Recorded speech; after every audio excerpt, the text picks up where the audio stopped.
napakalaking tulong yan sa akin bootcamp na yan. Buti nakapag-bootcamp muna ako bago ako nag-TDSI at bago ako nag-masterclass.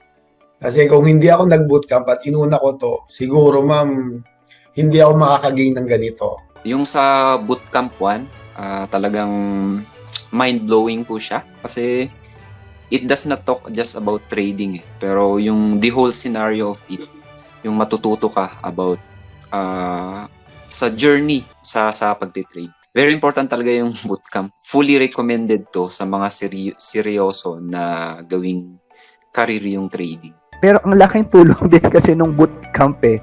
Kumbaga yun yung magsosolve nung missing piece eh. Kasi kung i-connect ko siya, TDSI and the bootcamp, ang gandang combination.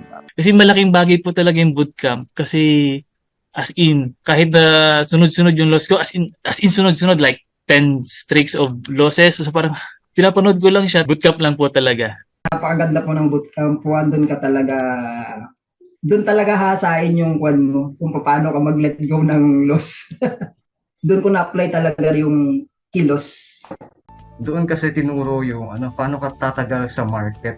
Diba? Parang andun lahat ng ways of how to become a vet trade at paano talaga tumagal sa market. I-blend niya yung personal life mo into trading life para mag-succeed ka at mag-survive throughout the years.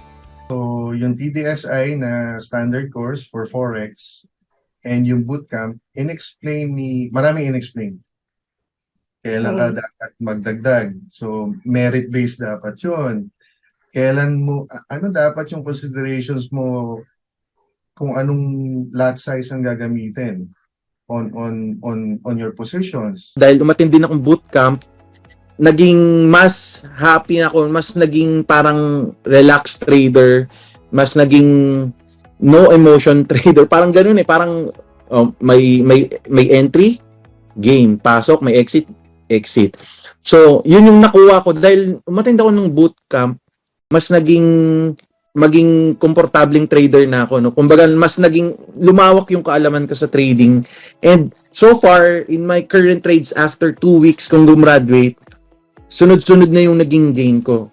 So, weekly. So, sobrang happy ko dahil naka-attend ako ng bootcamp na trading bootcamp namin with Ma'am Lioness. And it will help eventually sa future traders na maging manageable yung mga trades nila.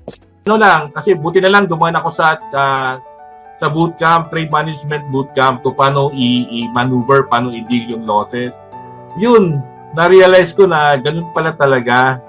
Kasi hindi siya, nung nag-bootcamp, parang gumaan, tapos naging tapos ni-realize ko na nasa sales ako. Yung mga losses ko talagang part yan ng business. You have to take it as a business.